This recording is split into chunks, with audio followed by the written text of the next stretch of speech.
오늘은 호세아 10장을 같이 나누겠습니다.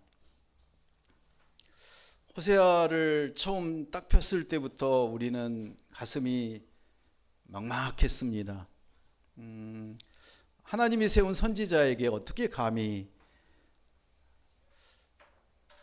정결하지 못한 그런 아내를 맞이하라고, 그런 문란한 아내를 맞이하라고, 그걸로 끝나지 않고 또 자녀들을 낳아서 그 아들의 이름을 그렇게 지어놓게 만드시는 하나님이 너무나 야속한데도 호세아는 그 하나님 말씀에 순종함을 보고 우리는 호세아를 이제 끝내도 되는 상황이 되지 않았을까 합니다. 호세아의 그 순종을 우리가 보았다면, 호세아의 순종을 우리가 따르기로 결정했다면 이제 우리는 더 이상 이 세상에 존재할 이유가 없습니다. 하나님이 데려가십니다. 그런데 아직도 그 고통과 어려움 속에 살아가는 이유가 무엇이냐면, 아직 좀 더 너가 나에게 다가오고 나에게 온전히 순종을 하라는 하나님의 그 말씀이라는 것을 우리가 매 순간 깨닫기를 축복합니다. 오늘 말씀하십니다. 호세아서 10장에서 지금이 여호와를 찾을 때다. 지금이 여호와를 찾을 때다. 오늘 이 시간 내가 마음을 굳게 먹고 호세아가 말한 것처럼, 하나님이 호세아를 통해 말씀하신 것처럼 내가 이제 여호와를 온전히 따르겠습니다. 결단하며 우리의 인생의 방향을 완전히 180도 바꾸는 그때라는 것입니다. 베델이 어떤 곳입니까? 그 베델을 벳아웬이라고 얘기합니다. 호세아서 4장, 5장, 10장에서 유일하게 벳아웬에 대한 얘기가 나옵니다. 아니, 베델을 상징하는 벳아웬인가 했더니 전혀 다릅니다. 벳아웬이 무엇인지, 베델이 도대체 어떤 곳인지 오늘 호세아서 10장을 통해서 우리 만나보길 원합니다. 하나님은 우리에게 끊임없이 얘기하십니다. 너희의 마음이 어디에 있니? 너희의 마음이 어디에 있니? 하나님, 호세아의 말씀에 따라서 우리의 마음을, 이스라엘 백성들의 마음의 상태를 보고 나의 마음의 상태, 우리 자녀의 마음의 상태는 지금 어디에 있는지를 서로 연결해보는 그런 시간 되길 원합니다. 그들은 하나님도 섬기며 우상도 섬기는 두 마음을 품은 백성이었습니다. 그래서 호세아를 보내서, 호세아를 통해서 하나님은 말씀하십니다. 나에게로 돌아오라. 나를 찾으라. 나를 찾으라. 나에게로 돌아오라. 10장 1절 2절 같이 읽겠습니다. 이스라엘은 무성한 포도나무여서 열매를 생산해낸다. 그의 열매가 점점 많아지자 그는 제단을 많이 만들었다. 그의 땅이 번성하자 그들이 돌기둥 우상을 더 많이 만들었다. 그들의 마음이 거짓되니 이제 그들이 죄값을 감당해야 한다. 그분이 그들의 제단들을 부수고 그들의 돌기둥 우상들을 무너뜨릴 것이다. 아멘. 하나님이 이스라엘을 뭐라고 하십니까? 1절에 보면 무성한 포도나무여서 열매를 많이 맺는 그 백성이 누구냐면 바로 이스라엘이라고 호세아를 통해서 얘기를 하십니다. 얼마나 좋습니까? 이 무성한 포도나무에 그냥 잎사귀만 나는 게 아니라 열매를 많이 맺게 만드시고 생산하게 만드시는 그 백성을 삼아 주셨다니 얼마나 감사합니까? 우리는 끊임없이 기도합니다. 하나님 이거 해주세요. 저거 해주세요. 이렇게 성공하게 해주세요. 우리 자녀 잘 되게 해주세요. 그렇지만 하나님이 오늘 얘기하십니다. 그런데 있잖아. 그런데 우연아, 너네 자녀는 지금 그때가 아니야. 그러면서 이렇게 얘기합니다. 열매가 점점 많아지자 그 이스라엘 백성들은 열매가 많아지면 그 많은 열매를 가지고 감사하며 하나님 감사합니다, 하나님의 은혜입니다, 하나님만이 나의 주인이십니다라고 고백할 그 백성이 뭘 했다고 합니까? 제단을 더 많이 만들고요, 하나님을 예배하기 위한 제단이 아니고 그들은 돌기둥 우상을 더 많이 만들고 제단을 더 많이 만들어서 하나님이 풍요하게 해주시는 그 놀라운 열매를, 야, 이거는 바알이 우리에게 이렇게 멋진 풍성한 열매를 주셨어 라고 그들은 하나님을 찬양하지 않고 하나님께 영광 돌리지 않고 누구를 찬양합니까? 우상을 찬양합니다. 더 많은 제단을 만들고 더 많은 돌기둥 우상을 만들어서 하나님이 사라져 버렸습니다. 하나님이 보이지 않습니다.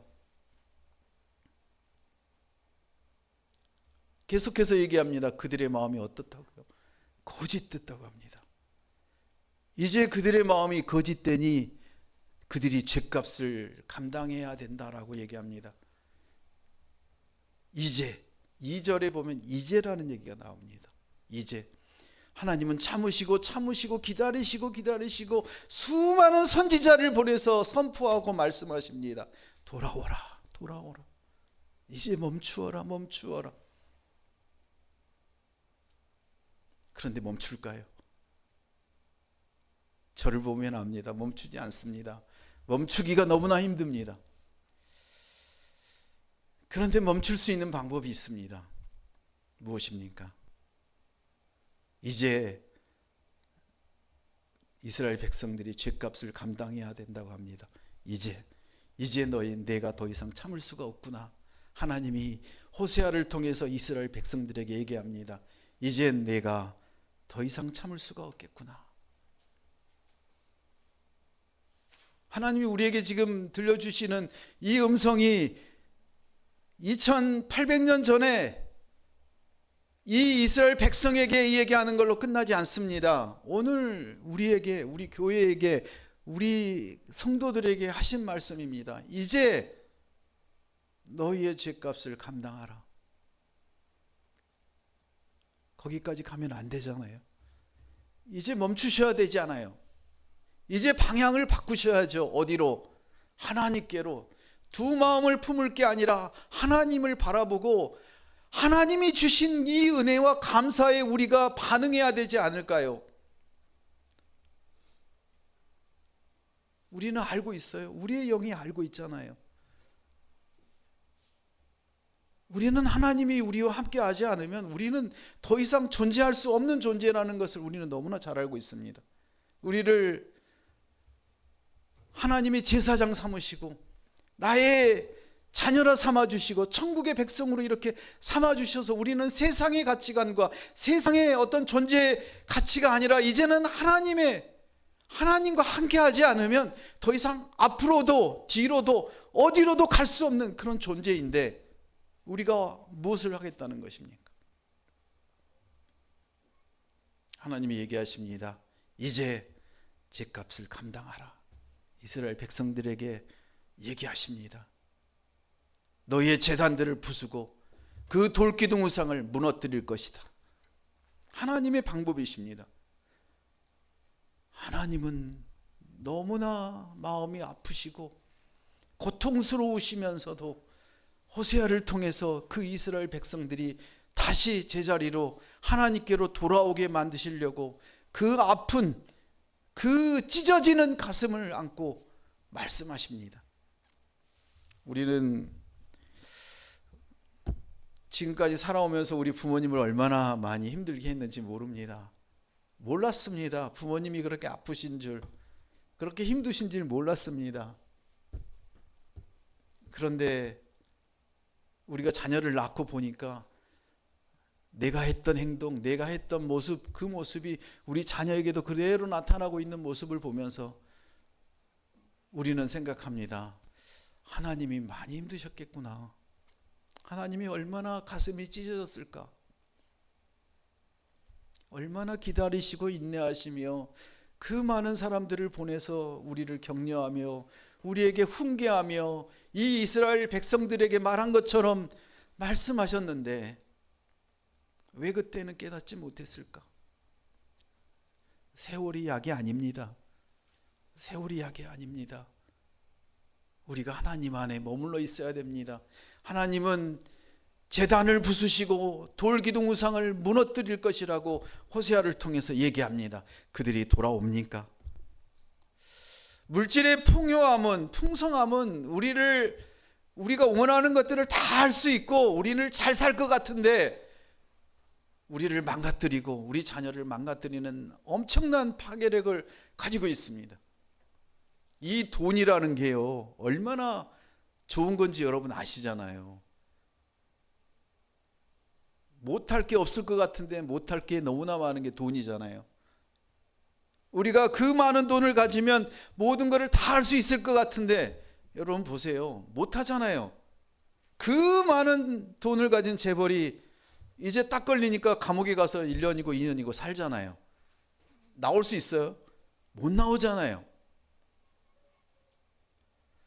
우리는 세상의 감옥만 생각합니다. 아닙니다. 돈을 가지면 가질수록, 풍요하면 풍요할수록 우리가 조절할 수 없고 컨트롤할 수 없는 상황까지 그런 풍요함이 우리에게 오면 우리는 하나님을 떠나고 제단을 만들고 우상을 만들어서 하나님이 우리에게는 존재하지 않게 된다는 것입니다.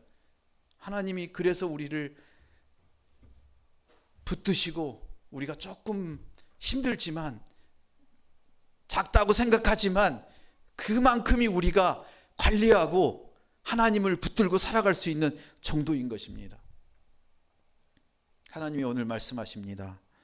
풍요함이, 그 풍요함에 우리가 원하는 것을 다 얻을 것 같지만 하나님이 우리를 떠나게 만들고 우리에게는 영원한 생명이 없다라고 그렇게 확신하게 하는 그런 우리의 너무나 우리를 괴롭히는 것들이라고 말씀하십니다. 하나님, 여러분 이렇게 기도할 수 있습니까? 하나님, 제가 하나님과 더 가까워지길 원합니다. 저와 우리 가정의 모든 재산을 다 가져가십시오. 기도할 수 있습니까?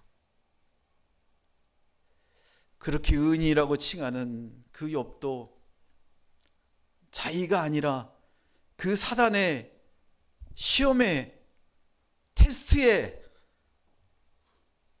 모든 자녀와 모든 재산을 다 잃고 몸에 엄청난 병이 들었을지라도 욥은 하나님 안에 머물러 있으려고 그렇게 하나님을 붙듭니다. 여러분 바꿀 수 있습니까? 회개할 수 있습니까? 돌이킬 수 있습니까? 여러분과 여러분의 자녀가 하나님 안에서 화평을 누리고 하나님 안에서 잘 사는 그런 천국 백성으로 살아야 된다면, 살 수 있게 만든다면 여러분의 모든 것을 다 내어놓을 수 있습니까? 부자 청년이 그러지 않았습니까? 너의 모든 것을 주고 나를 따르라. 어떻게 했습니까? 근심하며 돌아갔습니다. 근심하며 돌아갔습니다. 하나님께 가는 게, 하나님께 돌아가는 게, 하나님을 찾는 게 이렇게 힘듭니다.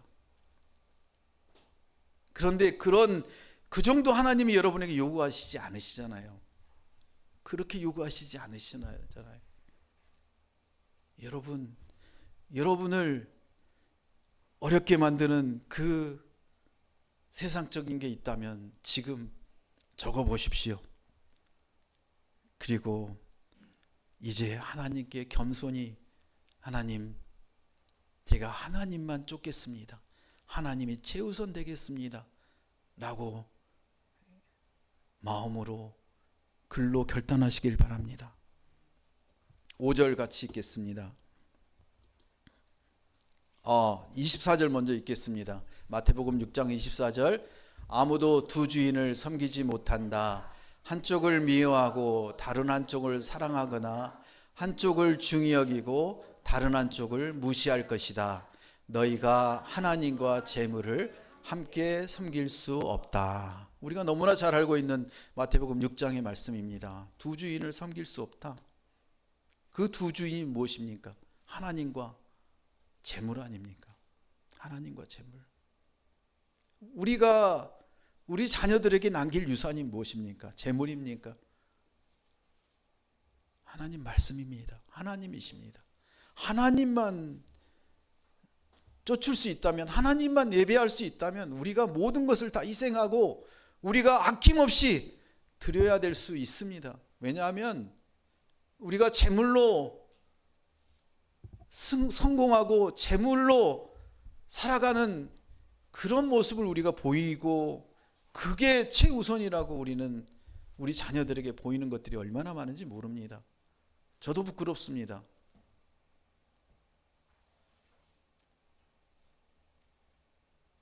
가슴이 아픕니다.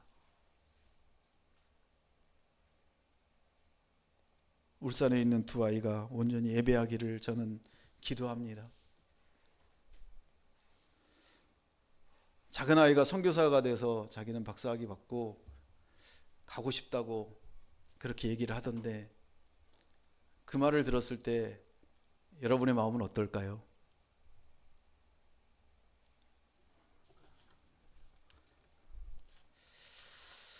하나님 안에 있지 않으면 우리는 오만 가지 생각이 듭니다. 이태석 신부님을 의사로 이 땅에 살기를 바랬는데 그 어머니는 그 자녀를 남수단으로 보냈습니다. 하나님께로 보냈습니다. 하나님이 그럼 잘 살게 해주셔야지. 거기 가서 나병 환자들의 그 피를 빨고 그들을 치료하며 그들을 살렸는데 어떻게 그 아이를 데려가십니까? 하나님이 그런 분이십니다. 하나님이 너무 사랑하는 자녀는 빨리 데려가십니다. 우리가 그런 자녀 되기를 원합니다. 두 주인을 섬기는 게 아니라 온전히 하나님만을 섬기며 바라는 그런 성도들과 자녀들 되기를 축복합니다. 5절 6절 같이 읽습니다. 사마리아 사람들이 벳 아웬의 송아지 우상 때문에 두려워할 것이다. 그의 백성들이 그 우상을 두고 통곡하고 그 우상의 영광을 기뻐하던 제사장들도 마찬가지일 것이다. 그 우상의 영광이 그들로부터 떠났기 때문이다. 더구나 그 우상은 야렙 왕을 위한 선물로서 아시리아로 옮겨질 것이다. 에브라임은 수치를 당하고 이스라엘은 그들의 우상들 때문에 부끄럽게 될 것이다. 하나님이 두 마음을 품은 자의 결말에 대해서 얘기합니다. 사마리아 사람들이 그 벳 아웬의 송아지 우상 때문에 두려워할 것이라고 합니다. 벳 아웬이라고 하는 것은 베델의 상징이기도 하지만 그 블레셋이 사울왕 때 그 쳐들어왔을 때 그들이 믹스바 밑에 옆에다가 진을 쳤던 그 동네가 이 벳 아웬이라고 하는 곳이라고 이제 구약에 나와 있는데, 호세아서 4장, 5장, 10장에서는 그런 지명의 의미로 쓰이는 게 아니라 이런 의미로 쓰입니다. 여러분, 베델이 어디이십니까? 베델이 야곱이 하나님과 약속한 그 언약의 장소 아닙니까? 그곳에 남유다와 북이스라엘이 나눠지면서 여로보암 1세가 뭘 했습니까? 거기에다가 산당을 지었습니다. 거기다가 송아지 우상을 만든 곳이 바로 베델 아닙니까? 아니, 하나님의 전에 하나님과의 그 깊은 언약을 맺고 이제 온전히 하나님만 의지하며 하나님과 함께 하겠다고 약속했던 그 장소에 여로보암 1세는 자기의 정치적인 야욕과 그 북이스라엘을 다스리기 위해서 북이스라엘 사람들이 남쪽 예루살렘으로 가서 제사 드리고 하나님을 예배하는 것을 보면서, 자, 저들이 우리를 떠나서 남유다로 다 가고 그러면 어떡하나 그런 걱정과 근심 가운데 그들이 아이디어를 낸 게 무엇입니까? 남쪽 끝과 북쪽 끝에 바로 우상을 만들고 그곳에 우상의 성전을 세워서 그곳에 예배하라고 그들이 여로보암 1세가 그러지 않았습니까? 그러면서 북이스라엘은 이제 패망의 길로 시작하고 있지 않았습니까? 그곳이 바로 베델이었는데 그 하나님이 머무시는 하나님의 집이라고 하는 뜻의 베델이, 벳이라고 하는 것은 집이라는 뜻이거든요. 엘이라고 하는 것은 하나님입니다. 그래서 하나님의 집, 그곳이 바로 베델이었는데 지금 호세아서 4장, 5장, 10장에서는 호세아가 뭐라고 얘기하느냐 하면 사마리아 사람들이 벳아웬의 송아지 우상, 벳아웬, 아웬이라고 하는 것은 무슨 뜻이냐면 무가치하다, 허망하다라는 뜻이에요. 하나님이 계시는 이곳에 하나님의 집이 아니라 이 허망한 집, 우상들이 득실거리는 이 무가치한 집이 되었구나라고 호세아가 한탄하면서 이름 불렀던 곳이 벳아웬입니다.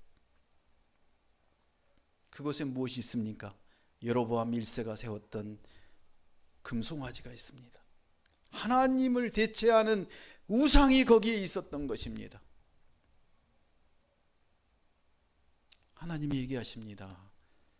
너희가 그 벳아웬, 그 우상 때문에 두려워할 것이다.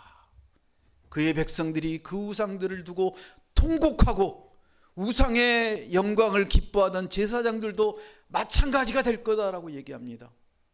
왜냐하면 우상의 영광이 그들을 떠났기 때문에, 그들이 그 풍성한 열매와 곡식이 그렇게 잘 살게 된 것이 하나님의 은혜와 놀라운 하나님의 사랑인데도 그들은 우상이 그렇게 해줬다고 우상께 영광을 돌렸던 그 모습을 하나님이 오늘 이제는 더 이상 내가 참을 수가 없구나 라고 말씀하면서 얘기하십니다. 그리고 그 송아지 우상은 어떻게 됩니까? 아렙 왕 아시리아, 아수르가 이제 그 우상을 가져가 버립니다. 아수르의 디글랏 빌레셋 3세가 바로 야렙 왕일 것입니다. 그 아수르 왕에게 선물로 이 우상을 그들이 보냅니다. 그래서 하나님은 얘기하십니다. 에브라임이 북이스라엘이잖아요. 그 북이스라엘 백성들은 수치를 당하고 우상 때문에 부끄럽게 될 것이다 라고 얘기합니다. 우리는 세상에서 많은 수치와 부끄러움을 당합니다. 그런데 그 수치와 부끄러움의 이유가 무엇입니까? 이 이스라엘 백성들처럼 우상을 섬겼기 때문에, 내가 잘 먹고 잘 살려고 내가 하나님보다 더 우선한 그 성공 때문에 부끄러움을 당하고 수치를 당한다면 그렇게 당해야 되는 것입니다. 그러나 바울과 많은 선지자들은, 호세아는 그 수치와 부끄러움을 당한 이유가 무엇이었습니까? 하나님 때문에, 믿음 때문에.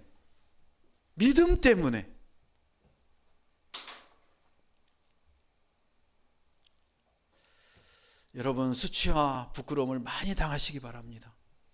수치와 부끄러움을 당할 때마다 이렇게 여러분 감사하십시오. 하나님이 계시는군요.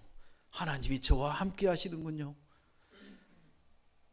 왜냐하면 우리는 두 마음을 품은 게 아니라, 세상을 섬기는 게 아니라 하나님을 섬기다가 수치와 부끄러움을 당했다는 얘기는 하나님이 우리를 하나님의 자녀로, 하나님의 이 땅에서의 대사로서 그 사명대로 살게 하셨다는 그 증거가 될 것입니다. 하나님의 심판이 이 백성들에게 임할 것이라고 얘기합니다. 7절 8절 같이 읽습니다. 바다 수면 위의 물거품처럼 사마리아와 그 왕은 사라질 것이다. 이스라엘의 죄의 상징인 아웬의 산당들이 부서질 것이다. 그들의 제단 위에 가시와 엉겅퀴가 자라날 것이다. 그들이 산들에서 말할 것이다. 우리를 덮어버리라. 언덕들에게 말할 것이다. 우리 위에 무너지라. 아멘. 바다 수면 위에 물거품처럼 사라져버리는 그 사마리아와 북이스라엘, 이제 제단 위에는 가시와 엉겅퀴가 있다는 것은 무엇입니까? 하나님이 그 제단을 다 부시고 그곳에서 우상에게 제사를 못하게 한다는 거 아닙니까? 그리고 그들은 이제 하나님께 돌아오지 않고 결국에는 어떻게 됩니까? 아수르의 722년 BC 722년에 망해서 포로로 끌려가지 않습니까? 그들이 포로로 끌려가면서 이렇게 얘기할 거라는 것입니다. 산들이여 우리를 덮어버리라. 언덕들이여 우리를 위해 무너져버리라. 왜? 포로로 잡혀간다는 게 육체적으로 정신적으로 얼마나 괴롭고 힘든 것입니까? 그들은 호세아의 그 하나님의 말씀을 들을 걸 그때야 후회할 것입니다. 그때라도 후회했다면 다행일 것입니다. 그들의 고통이 얼마나 크면 우리를 덮어버리라, 우리의 무너지라, 그런 얘기를 할까요? 우리는 우리의 작은 고통 때문에 모든 것을 다 잃어버립니다. 하나님을 예배하는 것조차도 우리는 잃어버립니다. 우리를 방해하는 세상의 것들이 얼마나 많은지 모릅니다. 하나님은 말씀하십니다. 나를 찾고 나에게 예배하라. 나에게 오라. 내가 너를 구원하고 너를 지키리라. 하나님은 끊임없이 우리에게 얘기하십니다. 에레미야 17장을 보면 이렇게 말씀하십니다. 같이 읽겠습니다. 여호와께서 이렇게 말씀하셨다. 사람을 의지하고 육체를 그의 힘으로 삼는, 그래서 그 마음이 여호와를 떠나는 사람은 저주를 받는다. 그러나 여호와를 의지하고 그래서 그의 신뢰가 여호와께 있는 사람은 복을 받을 것이다. 아멘. 우리에게는 저주가 아닙니다. 우리에게는 하나님이 나와 함께 하신다고, 너와 함께 하실 거라고, 영원히 너와 함께 하시며 너의 모든 것을 인도하시겠다고 말씀하시는데 우리가 무슨 두려움과 걱정과 염려가 있습니까? 하나님께 맡기십시오. 사람을 의지하고 세상을 의지할 게 아니라, 나의 힘과 나의 권력과 나의 방법을 의지할 게 아니라 하나님을 바라보고 하나님만을 예배하고 나아갈 때 하나님이 그 모든 것들을 해결해 주실 거라고 오늘도 우리에게 약속하십니다. 여호와께 있는 사람은, 여호와와 함께 있는 사람은 어떤 세상의 공격과 사단도 범접치 못할 것이라고 하나님은 말씀하십니다. 말씀으로 나가십시오. 보이지 않아도, 느껴지지 않아도, 깨닫지 않아도 하나님을 바라보십시오. 큐티를 회복하십시오. 하나님이 주시는 오늘의 말씀을 붙들고 여러분 기도하시기 바랍니다. 찬송하기 바랍니다. 하나님 살려주십시오. 하나님만이 우리의 모든 것입니다. 마지막으로 호세아는 이렇게 얘기합니다. 같이 읽습니다.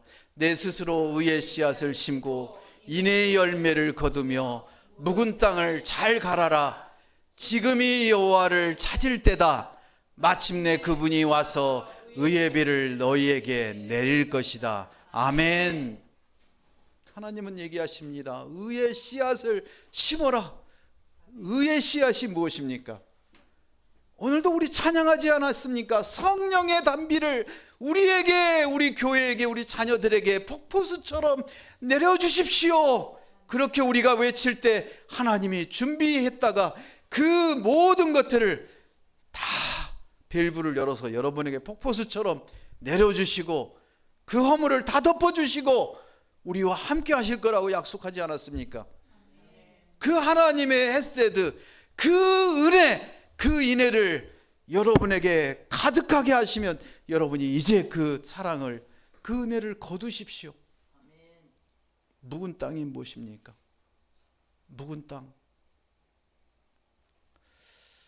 믿음을 가지면 가질수록 하나님께 다가가는 게 아니라 우리는 더 잘 살면 잘 사는 그 은혜가 하나님께 감사로 나가는 것이 아니라 우리의 마음이 더 강팍해지고 더 단단해지고, 이제는 거기에 씨앗을 뿌려도 씨앗이 살아날 수 없을 그런 땅이 묵은 땅 아닙니까? 말씀이 없어서, 말씀이 있어도 말씀이 영향력이 없어서 말씀으로 우리가 살아갈 수 없는 그런 땅이 묵은 땅입니다. 그곳을 잘 가라라고 합니다.